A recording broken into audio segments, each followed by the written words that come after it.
পাবনাতে Hizb ut তাওহিদ অর্থাৎ হিজবুস শয়তানের উগ্র সন্ত্রাসীরা মুসলিম দিনী ভাইদের উপর খুন করার লক্ষ্যে অতর্কিত হামলা চালিয়ে কিসমত প্রতাপপুর বাজিতপুর ঘাট এলাকার মুন্না ভাই ও তার সাথী সঙ্গীদেরকে গুরুতর আহত করেন। আহত ব্যক্তিরা কেউ পাবনার সদর হাসপাতালে, আবার কেউ রাজশাহী মেডিকেল কলেজ হাসপাতালে চিকিৎসাধীন অবস্থায় আছেন। হিজবুস শয়তানের শাস্তি চেয়ে মানববন্ধন করেন পাবনা জেলার সর্বস্তরের মুসলমান ও তাওহিদের জনতা। বিস্তারিত দেখাতে ক্যামেরায় আছেন জামিল হাসান।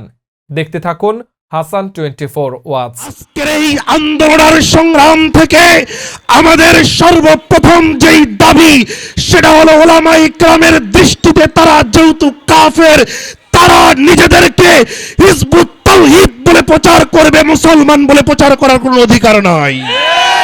এটা আমাদের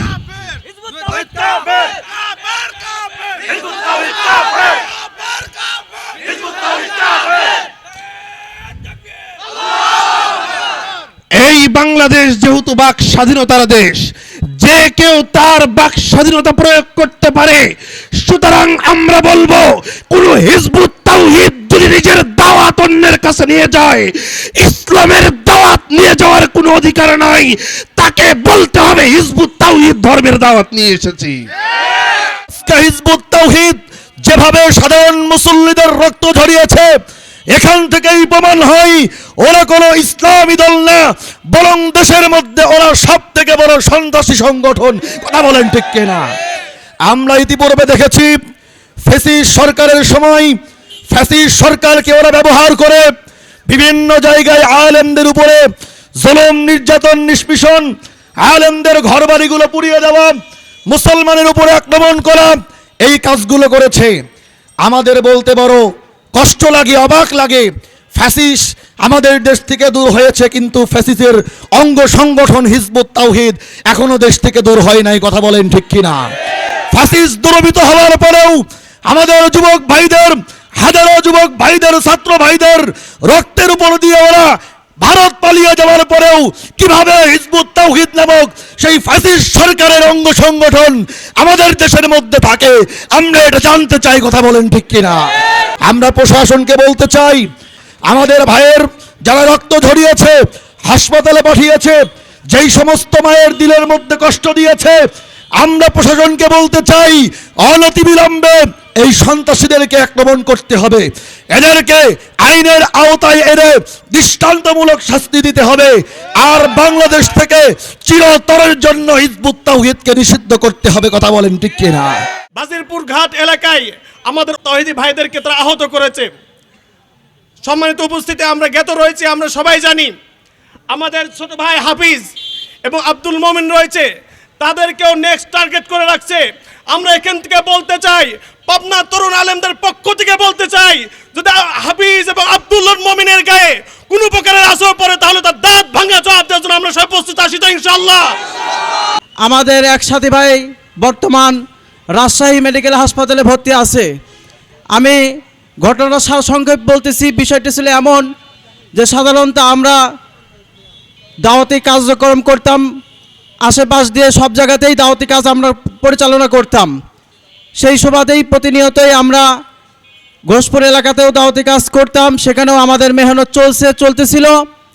সেই দিকেই কেন্দ্র করে গত পরশুদিন ইশা সালাতের পরে আমাদের কিছু সাথী ভাই সেখানে উপস্থিত হওয়ার পরে উগ্র সংগঠন হিজবুত তাওহীদ পূর্ব পরিকল্পিতভাবে ষড়যন্ত্র করে আগে থেকেই ওত পেতে রামদাও, পিস্তল আর আনুষঙ্গিক দেশীয় অস্ত্রসহ মাদকদ্রব্য ইত্যাদি যেখানে আখড়া রয়েছে, পূর্ব প্রস্তুতি নিয়ে আমাদের সাথী ভাইদের উপর আক্রমণ করে।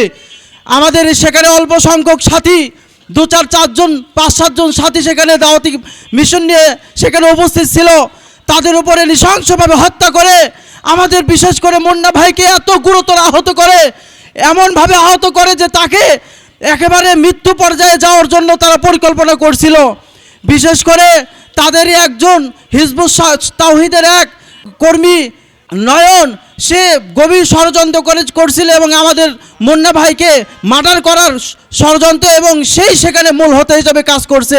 তাদের কাছে আমরা সারা পৃথিবীতে যারা ইসলামের প্রতিনিধিত্ব করে বাংলাদেশের মুসলমান থেকে শুরু করে ইউরোপ আমেরিকা আরব কারোর দিন তাদের কাছে মোকাম্মাল এবং পরিপূর্ণ না। তাদের দাবি হলো এ দিন বিকৃত দিন, তাদের কাছে যে ধর্ম আছে সেটাই আসল। এটা মানে এক নাম্বার গাঁজাখুরি এবং পাগলের কথা। জঙ্গি খোঁজার কোথাও দরকার নাই। জঙ্গি আমাদের সামনে ঘোরাফেরা করে, আমাদের প্রত্যন্ত এলাকায় জঙ্গি ঘোরাফেরা করে। এদেরকে আপনি ধরুন, হুজুর দেখলে জঙ্গি মনে করেন, আসলে আমরা জঙ্গি নই। গ্রাম গঞ্জে মহল্লায় পাড়ায় পাড়ায় জঙ্গি ঘোরাফেরা করতেছে হিজবুত তাওহীদ। এদেরকে আমরা হিজবুত তাওহীদ বলবো না, কোরআনের ভাষায় এদেরকে আমরা হিজবুত শয়তান বলবো। যে সমস্ত জায়গায় এই হিজবুত শয়তান নামক কুলাঙ্গারকে দেখবেন, এদেরকে পিটিয়ে সোজা করে দেবেন, যাতে করে বাংলার জমিনে এই সমস্ত কুলাঙ্গার হিজবুত তাওহীদ হিজবুত শয়তান যাতে করে কোনো মুসলমানের জানমালের কোনো ক্ষতি করতে না পারে। বিগত সরকারের সময় দেখেছি সরকারের ইন্ধনে তারা এই বাংলার জমিনে শাসন করেছে। আমরা চাই এই বাংলাদেশে আর উগ্রত্ববাদকে আমরা টিকায় রাখতে দেব না। ইসলামপন্থী এদেশে থাকবে, ছিল, অবশ্যই থাকবে। তবে হিজবুত শয়তানকে আমরা এই বাংলার জমিন থেকে, পাবনার জমিন থেকে অবশ্যই আমরা তাদেরকে উৎখাত করব ইনশাআল্লাহ। কোনো বিএনপি জামাত কোনো কিছু বুঝে না, হেফাজত বুঝে না, খেলাফত বুঝে না। ঐক্যবদ্ধভাবে এই হিজবুত তাওহীদের বিরুদ্ধে আমাদের প্রতিহত করতে হবে। কথা বলেন ঠিক কিনা? আমরা স্বৈরাচার বিরুদ্ধে আন্দোলনে রাজপথে ছিলাম, আমরা কাদিয়ানি সাদিয়ানি আন্দোলনে রাজপথে ছিলাম। হিজবুত তাওহীদকে পাবনার জমিনে স্থাপন না করা পর্যন্ত আমরা রাজপথ ছাড়বো না। কথা বলেন ঠিক কিনা? ওয়াইদু লাহুম মাস্তাতাতুম মিন কুওয়া, তোমরা তোমাদের শত্রুদের বিরুদ্ধে যথাসাধ্য শক্তি অর্জন করো। মূলত হিজবুত তাওহীদ কোনো হিজবুত তাওহীদ নয়, এটি হলো হিজবুত শয়তান। ঠিক কিনা বন্ধুগণ? বাংলাদেশের হকপন্থী প্রায় সকল ওলামা ইকরাম ঐক্যমত পোষণ করেছেন যে হিজবুত তাওহীদ হলো কাফের। এ বিষয়ে কোনো সন্দেহ পোষণ যে করবে সেও কাফের হবে, তার উপরেও কুফরির ফতোয়া চলে যাবে। সুতরাং এই হিজবুত তাওহীদ নামক এই কুফরি সংগঠনকে যদি তারা সহজভাবে বুঝতে না চায়, মুহাম্মদুর রাসূলুল্লাহ সাল্লাল্লাহু আলাইহি ওয়াসাল্লাম যেমন মক্কার 13টি বছর ধৈর্য ধারণ করে বুঝিয়েছেন, একের পর এক বুঝিয়েছেন, পাথর খেয়েছেন, আঘাত সহ্য করেছেন, ওই মুহাম্মদুর রাসূলুল্লাহ যেমন মদিনাতে যাওয়ার পরে হাতে অস্ত্র ধারণ করেছেন, আমরাও ঠিক সেই রকম ঈমানের দাবিতে প্রয়োজনে তাদেরকে বুঝাইতে চাই। যদি বুঝ না আসে, যে কোনো পদক্ষেপ আমরা গ্রহণ করতে চাই। আমরা এখানে এক কালেমার শান্তির পতাকা ছায়া তলে বিশ্বের প্রত্যেকটা মুমিন মুসলমানকে একতাবদ্ধ হওয়ার জন্য এসেছি। কি বলেন, ঠিক না বেটে?